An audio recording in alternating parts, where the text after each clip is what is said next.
Hello guys, ang ituturo ko po ngayon ay sequence of work. Based po ako sa 15-day cycle kung nasa typical floors na po tayo. So, ang description ko po is number one is yung survey, next is rebar, then components po ng rebar is yung vertical at saka slab, then number three is formworks, and components po niya is vertical and slab, number four is MEPS, then pag may tendons tayo, and concrete yung last natin.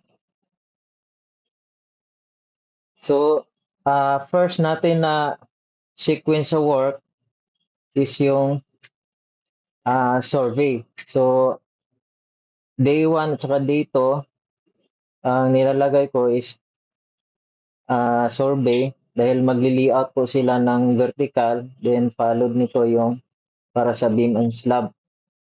So, mayroon po siyang 2 days. Next is vertical structure po ng rebar. So, dito po mag-start na po yung installation natin ng rebar para po sa column or shear wall kung meron tayo doon sa kung anong meron tayo doon sa site. So, meron po tayong 5 days installation. So, next natin is MEPS. So, bago tayo magbuhos, mayroon dapat na MEPS niya na papasok para doon sa bago tayo magko-close ng forma. So, mayroon po siyang 3 days na activities dyan. So, mahaba na ngayong 3 days. Pwede nga yan 2 days lang eh. So, depende lang din yan. So, next nito is yung formworks ng vertical. So, mayroon po tayong 4 days. Nag-start tayo ng day 3 until day 6. So, kasunod nito, bali sinasabayan ko na rin yung slab. So, day 3 nag-start si vertical. Pagka day 4 niya, nag-start na rin ako maglatag para doon sa beam and slab.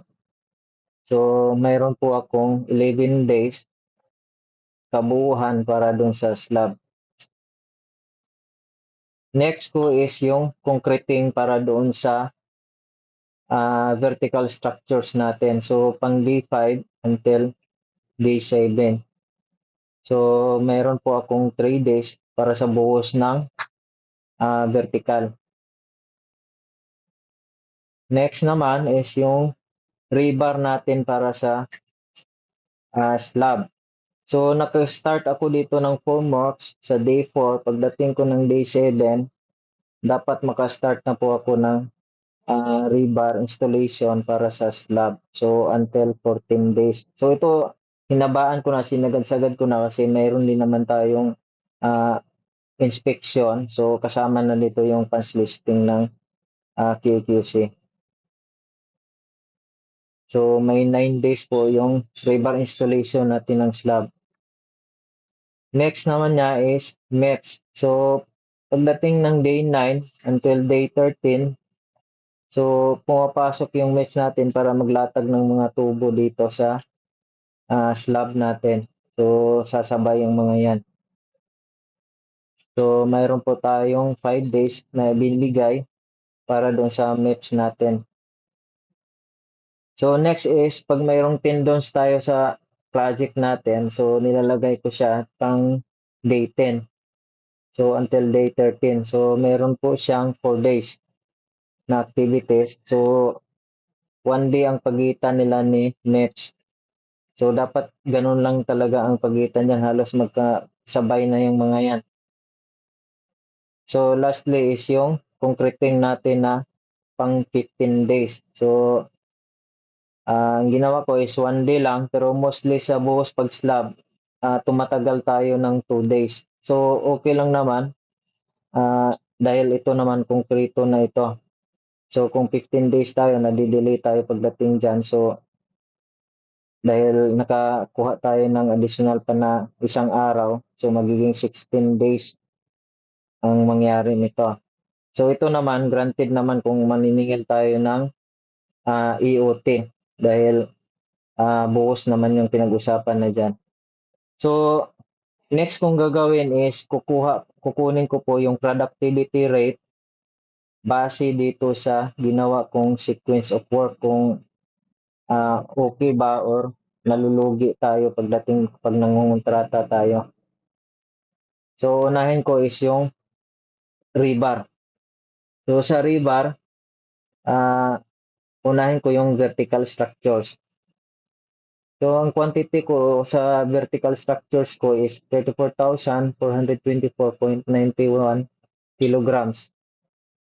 So number of days, 5 days. Then next is number of men ko na ginagamit is 15. Then average man hour per day, 10. So hanggang alas 6 po yung activities ko dyan, 6 p.m. So productivity, ang unit unit po na gamit natin is man hour per kilograms.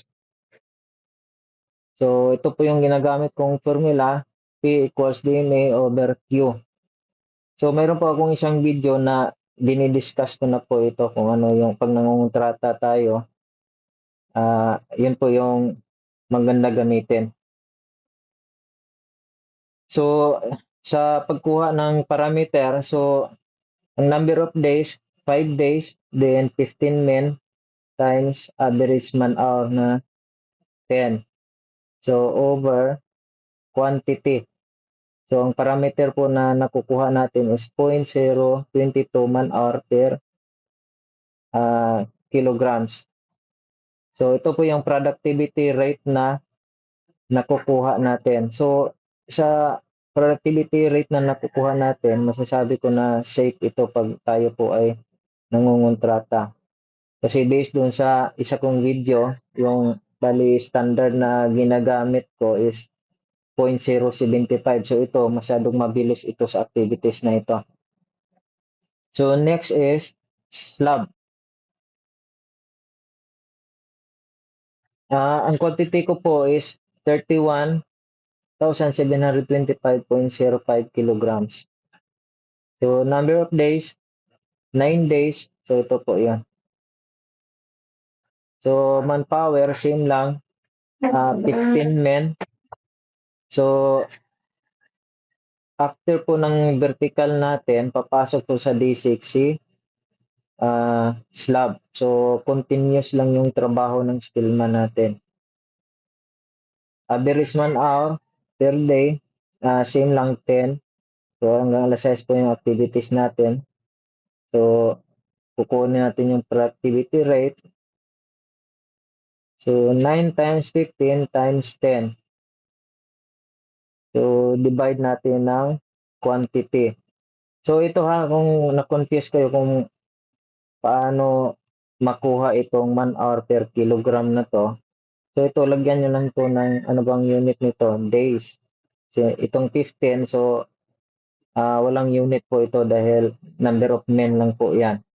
So ito naman, 10.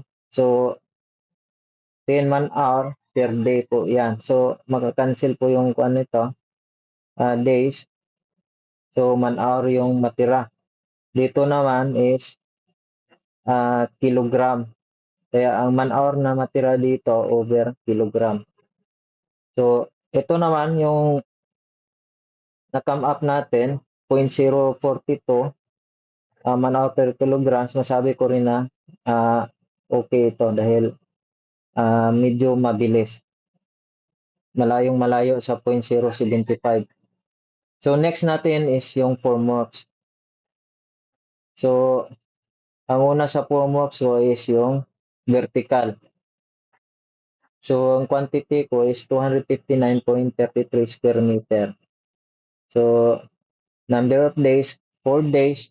Ito yun. Number of men na gamit ko is yung 20 men.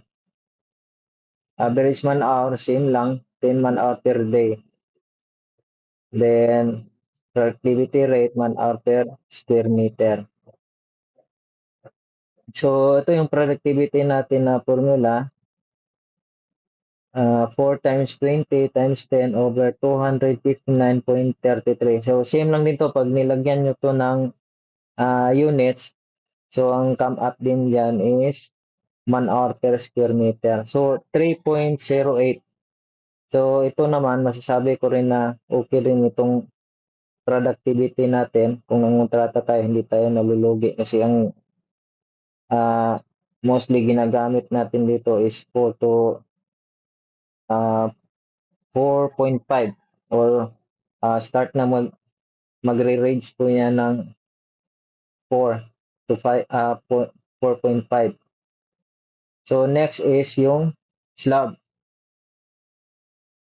So, quantity ko sa slab is 689.03 square meter. Number of days, 11. Then, number of men, 20. So, ito naman, masasabi ko na, di ba, ginagamitan ko na to ng 20. So, since na nag-overlap sila dito, possible ang gumagawa lang dito nasa 12 to 14 manpower. So, dito na yan magpo-produce, makukomplete yung 20 men sa day 7. So, average man hour is 10 man hour per day. So, same lang na kuan.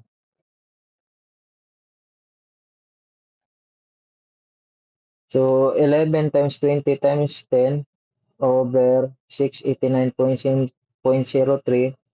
Ang nakukuha natin is 3.19 man hour per square meter. So, safe pa rin pag nangontrata tayo.